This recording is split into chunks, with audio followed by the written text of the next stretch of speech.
ажиллаж байна. Дараа нь би гараад 3 жил нарийн мэрэгжлийн эмч болно. Энэ нарийн мэрэгжлийн эмчийг болсноор яадаг бол 3 юм уу 2 дугаар шатлалын эмнэлэгт тийм ажиллах эрх зүй орчин үүсдэг байхгүй. Тэгээд би 2 юм уу 3 дугаар шатлалын эмнэлэгт би ажиллагт миний сарын цалин 500 мянга болж нэмэгдэнэ. Жилд би бол 6 сая төгрөг болох нь л дээ. Тэгээд миний 11 жил сурахаар чинь би 18-тад орсон гэхээр 11 жилийг нэмэхээр 29 тийм үү. Дээр нь би энэ 6 жилийнхаа энэ хуваагаад үзье. Ботхоор би 8.1 жилийн дараа эмч болсон зардлаа нөхч байна тийм үү өнөөдөр. Тэгээд би 29 дээр 8.1 жилийг нэмэхээр би өнөөдөр эрүүл мэндийн салбарт ажилласнараа 37 настаас эхэлж би өөрийн хүрэмтлэлийг бий болгох гэж байгаа байхгүй. Тэгэхээр Монгол залуу хүн те энэ салбар руу ороод хизээ байртай хизээ машинтай болж амьдрах юм бэ.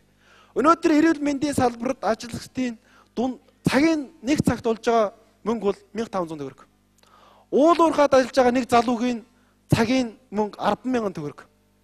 Монголд эрүүл мэндийн салбар үнэлтийн байдал их нь хайш ямар ч гэсэн нэг хэцүү байдал байна уу байна. Энтэй тэмцэх гол хүмүүс нь бид нар мөн үү мөн.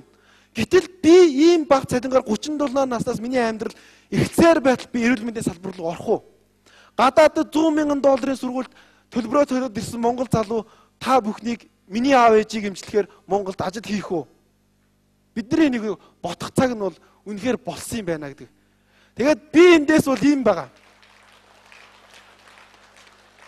Яагаад би өнөөдөр энийг ярьж байгаа нэхэр энийг хэн нэгэн ухаантай хүн яриад байх юм бол ингээд эмчнэр босч л байдгийн цаана юу болдог учрыг нь ойлгохгүй тийм үү. Гэтэл би ганцхан юм ойлгосон. Энд сууж байгаа хүмүүс Монголын ард иргэд эрүүл мэндийн салбарын тогтолцоо өнөөдөр ямар байгаа, удирдлагууд нь хаашаа чирээд байгаа гэдгийг бид нар бүгдээрээ ойлгоод яриад ихсэн тэр цаг мөчөөс эрүүл мэндийн салбар шинчлэгдэнэ. Тэрийг хэлээд. За дараагийн. Өнөөдөр Дэлхийн эрүүл мэндийн байгууллага 2009 оны илтгэл дурдсанаар 10,000 хүн амд ногдох дэлхийн эмчийн тоол дунд чинь 13 байгаа. За хөгжиж байгаа орнуудад 10 байгаа. Хөгжингүй орнуудад 22 байгаа. Манай оронд бол нэг хүн 10,000 хүнд ногдох эмчээр 27,17 буюу Номхон далайн бурамс орнуудаас харьцуулахад өндөр түвшиндээ байгаа. Ой эмч нар ийм олон байлаа. Яагаад өвчлөл арт түмэн ингээд эрүүл мэндийн асуудал хүнд тулгамдсан юм бэ? Монгол улсын хэмжээнд анагаахын чиглэлээр 10 ихтэй сургууль эмч бэлтгэж байгаа. Тэрний жилд 600 орчим хүний эмч мэргэжлэр над чиг залуучууд төгсөж байгаа байхгүй. Тэгээд өнөөдөр эрүүл мэндийн сайдын тушаалаар өрхийн эмнэлэг, сумын эмнэлэгт очиод ажлын ихээр ажлын оронтой байр байхгүй. За тэгээд миний энэ залуучууд ажлгүй одоо юу хийж яах гэвэл 2 сайдын тушаал байгаа. 2 жил чи заавал анхан шатны эмнэлэг юм уу нийгмийн даатгалын дэвтрээ бөглүүлж ирээ гэсэн нэг тийм заалт байдаг. Тэгэхээр би одоо уг нь тэр заалт ингэж гарсан юм шиг байгаа юм л одоо хөдөө орнууд эмч дутагталтай ч гэдэг юм. Одоо энэ бол өнгөрсөн. Тэгээ яаж нэг бол одоо болохоор хин нэгэн эмч гарчаад гуталцаа сурчин хийж штэ. Тэгээд нийгмийн даатгалаа 2 жил бөглүүлчихэд дараа нарийн мэрэгчлэр эмч болохын тулд дахиад 3 жил сурч штэ. Ийм байдал өнөөдөр бол Монголд бодит байдалд бол байна. Тэгсэн гэрний ингэдэг хүүхдийн эмч хаана байна гэж ярьдаг. Монгол хүний одоо эмчнэрийн тоогоор бүр ингээд дэлхий дээшээ байсан бол хүний эмчнэр хүүхдийн эмчнэр хаана. Нарийн мэрэгжлийн яг чин сэтгэлээс нарийн мэрэгжлийн эмчнэр хаана байна. Унш бүрэн тодорхой байна гадагшаа гэдэг. За дараагийнх нь. Энэ бол механизм. За ингээд 3 дахь хэсэг нь болохоор бидний энийг илүү боловсронгуй болгох хэрэгтэй. За дараагийн. За нэг илүү боловсронгуй болгох дээр яагаад илүү боловсронгуй болгох хэрэгтэй нэг юм жишээ.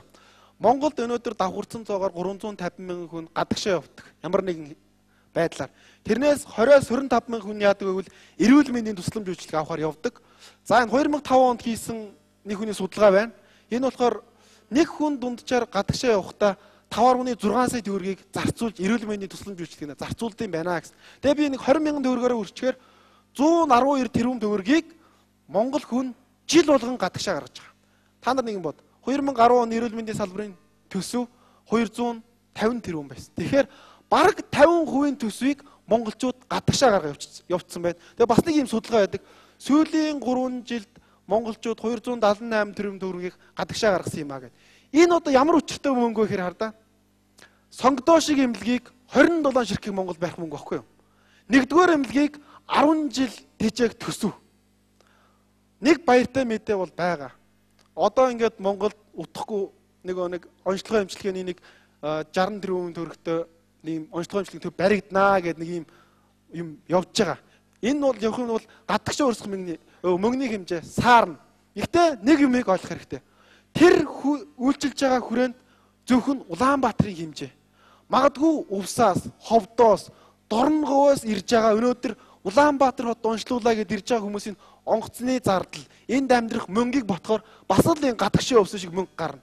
Тийм болохоор хөдөөр нутгийг болвол эрүүл мэндийн салбарыг бол зайлшгүй бас давхар авч үзэх хэрэгтэй. За дараагийнх. За тэгээд миний боловсронгуй болгох дээр би дээр хэлж ирсэн нийт эрүүл мэндийн төсвийн 75%-ийг хүнийг өвдснийхэн хойно араас нь эмчлэх гэж бүх мөнгө урсж байна. Хүнийг урдчлан сэргийлэх, эрүүл байхад анхаарч 3% мөнгө тавигдж байна. Энэ бол харах тогтолцоо. Яг тэгвэл бид нар өнөөдрийн өрхийн эмнэлгийг та нар мэдж байгаа. Эмч орж ирнэ. Эмчдэр бид нар очино. Эмч очихоор магадгүй нэг тарган хүн ороод ирвэл за та зүрхсэцлийн өвчтөр өвдөж магадгүй. Хоёрт чихрийн тусч магадгүй шүү. Анхаараарай гэж хэлдэг. Яагаад өнөөдөр дэлхийн бүх хүмүүс нотлогоонд суурилсан ангаа ухаан гэдэг юм ярьж штт. Бид нар яагаад Монгол хүнийхээ өөрийнхөө бүх хүмүүсийн удамшлын төвшөнд тэр гений санг үүсгээд өрхийн эмч нь орж ирэхэд хараад за энэ дорж гэдэг нөхөр удамд нь одоо удамшилт нь одоо тийм өвчнөр өвдөх магадлал их байсан юм байна. Тэгэхээр би өрхийн эмчийн хувьд би энэ дээр илүү акценттэй түүнтэй ярмаар юм байна гэдгийг хийх ёстой байхгүй юу? Одоо өрхийн эмнэлэг яаж даралт үзэж जैन тариа хийж जैन өөр нэг юм байхгүй. Би өрхийн эмнэлгийг өнөөдөр ямар байх ёстой гэвэл би өрхийн эмнэлгийг жишээ нь Сонгон хайрхан дүүрэгт 10 хороо байлаа гэж утгад 10 хорооны нэг өрхийн эмнэлэг дээр массажны төв яагаад байж болтгоо. Өөр нэг хороон дээр фитнес яагаад байж болтгоо. Өөр нэг хороон дээр нь усан байсан яаж байгаа байж болтгоо. Залуучууд нь манай хороон дээр байгаа би хорооны өрхийн эмнэлгийн эмч байлаа гэж над дээр усан бассейн тавьвал би хорооныхаа залуучдыг усан бассейнд би сургана. Усан бассейнаар хичээллүүлнэ.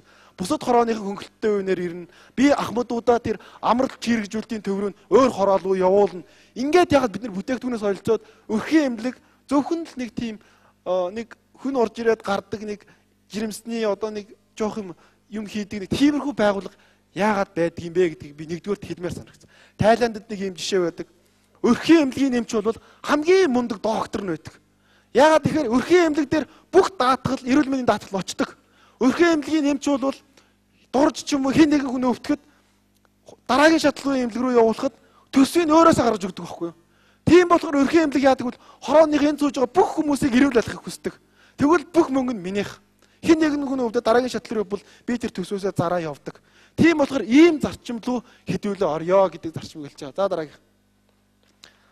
За дараагийн нэг хэлэх ёстой үнэхээр бидний тулгамцсан асуудал, хүний нөөцийн асуудал. Биднэрт үнэхээр нэрээ яг би нэг гадаад байгаа Америкт байгаа найзаас асууж ирсэн. Чи ингээд Америк дээд сургууль төгсчлөө миний найз. Монголдо ирж амьдраач, хуйлаа хамтраа зүтгэхээр уучлаарай. Тэр болохоор эдийн засгийн хүн л дээ. Уучлаарай найзаа. Би Монголд очиод хэрвээ өвдөх юм бол эмчлэгдэн сайжирна гэдэгт үнэхээр эргэлзэхгүй байна. Магадгүй хэн нэгэн доктор маш сайн эмчиг болохгүй миний эрүүл мэнд дордно гэж байгаа. Тийм болохоор бид нар нарийн мэргэжлийн эмчнэрийг бол гадаад маш сайн сургах хэрэгтэй, тоног төхөөрөмжүүдийг бол авч тавих хэрэгтэй. За эцэст нэг ийм нэг энэ зураг та нар хараад гайхаж байгаа. Энэ зургийг бид нар бол бодит амьдралд болгох хэрэгтэй. Яагаад гэвэл бид нар энэ би Монгол улсын хэмжээнд 4-р шатлалын эмнэлэг зайлшгүй байх хэрэгтэй гэдэг санаа хэлэх гээд байна.